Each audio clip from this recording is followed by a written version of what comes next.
Welcome to this brief Bible dive with Beautiful Savior Lutheran Church in Bloomfield Hills, Michigan, and with me, Pastor Nick. We're in a series of brief Bible dives where we're summarizing books of the Bible and then sharing with you a quick understanding of the message that each of them contain and why they matter today, sometimes thousands and thousands of years later. Why are these books still relevant to us and how do they apply? And today we're talking about the book of Esther. There's a quote in Esther. "Perhaps you have come to royal dignity for just such a time as this." That is perhaps the most famous line from Esther 4, verse 14, maybe the most famous line in the entire book of Esther. Perhaps you have come to royal dignity for just such a time as this. Some people even like to shorten it to "for just such a time as this," and others who know that verse will know exactly the reference that's being referenced. But why were these words spoken, and what's really taking place in the book of Esther? The book begins with the Persian king Ahasuerus, also known as King Xerxes. Ahasuerus was the Hebrew name, Xerxes the Persian one, and it came in through Greek and so on. He was holding one of his many lavish parties in celebration of subduing the people of Egypt. And on the seventh day of the party, and yes, I said that right, on the seventh day of the party, so you can imagine just how crazy and smashed these people had gotten. It was on this seventh day that the king called for his wife, Queen Vashti, so that she might come and wear a crown and show off her beauty to the guests. But the queen refused. And so how did the king deal with it? He sent her away, never to return again. I guess, that's how they did things back then in the Persian courts. But then he organized, after a while, he was sort of sad and he thought about his decisions. I think what it really means in the Bible is he sobered up, and then he organized an empire-wide search for a new queen. And this is when a young Jewish girl named Esther, Jewish tradition says her name was Hadassah, but a young Jewish girl named Esther was found and chosen by his advisors, and then he saw a group of women and finally chose Esther for himself. And the two got married. And meanwhile, the king had this top advisor named Haman, who became jealous of the Jewish people in the kingdom. We remember that the Jewish elite had been taken into exile to Babylon by the Babylonians. But then the Persians defeated the Babylonians. And the Persians treated the Jewish people with great tolerance and with great acceptance. They allowed them to worship as they wished. They eventually allowed them to return to their homeland. Still, people like the king's advisor, Haman, just could not stand the Jewish people. So he devised this elaborate plot to have the Jewish people killed and have the king authorize it. He tricked the king into signing this decree authorizing their murder on a very specific date. And this would have been truly a Holocaust in every sense of the word. Well, as a result of this decree, Esther's uncle, Mordecai, and Mordecai is the one who raised her. We don't hear of her parents raising her. Mordecai communicated to her often through the palace guards, and he asked her to intervene. Well, up to this point, the king did not know that his wife was Jewish.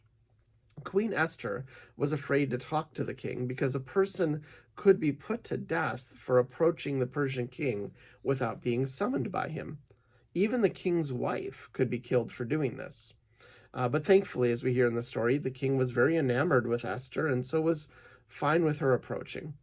And so that's when she talked about her hesitation. That's when Mordecai dropped that famous line that we hear to her, "Perhaps you have come to royal dignity for just such a time as this." In other words, hey, Esther, you're the queen, and maybe you're afraid for your life, but don't think you're going to escape this. You're Jewish too, and you have an opportunity like no one else to save the people.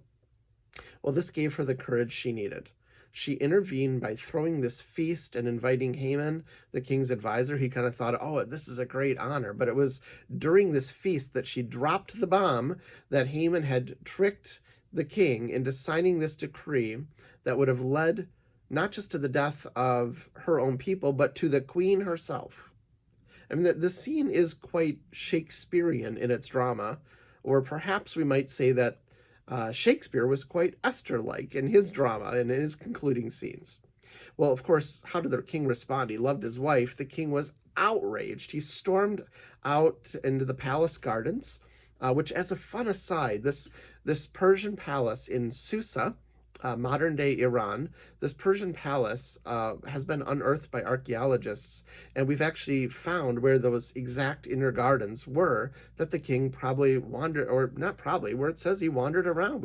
We know where the gardens are after unearthing them.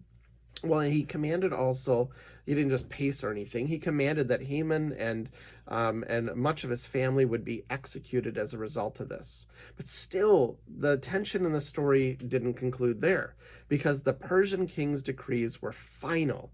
Even the Persian king could not reverse his own decree. So what did he do? He sent out another decree, and he gave the Jewish people both the right and the resources to protect themselves on the day that others were to slaughter them. So they wound up being saved. And as a result, the end of the Book of Esther tells us that many people became Jewish when witnessing how they were protected. Now, in terms of this protection, interestingly, God, our true protector, God is never named in the entire Book of Esther, not one single time. But it is evident when reading the book that God is active behind the scenes taking place. That's what makes the story so engaging and so real for modern hearers. Because we know that God is behind the scenes, but rarely does God jump right out and do something explicitly miraculous, even though God is still doing things. And the Jewish people being saved from this plot, from this potential Holocaust, it was still miraculous. We know that God was at work, even though the name of God does not appear in the story.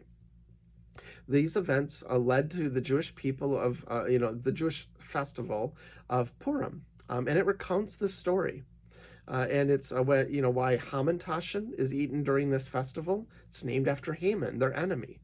They're like these little Hamantashen are like these little triangular pastries. The word Hamantashen in German means Haman's pockets, or like a pocketbook. And they're stuffed with little bits of food sometimes, but often poppy seeds. They could symbolize the feast that Esther threw, and the time where she, dropped the bomb. Hey, I'm Jewish, and the decree is going to kill me and my people. They could symbolize the money that Haman tried to use to bribe the king to kill the Jewish people, like, money in a little pocketbook. Some say that Hamantashen symbolize a triangular hat that Haman might have worn. In Hebrew, the pastries are called Ozni Haman, or Haman. And so what does that mean? It means Haman's ears. Maybe it's a reference to the cutting off of the ear of a criminal, because that triangle could sort of look like an ear. Well, either way, the retreat, and they help. If you've never taken part in a festival of Purim, definitely speak with one of your Jewish neighbors. I'm sure they'd be, happy to have you join with them and learn about this history and learn this festival. It's a really, it's quite a meaningful holiday. So these treats are there to help tell the story of how God worked behind the scenes and through a brave young woman named Esther to save God's people from annihilation.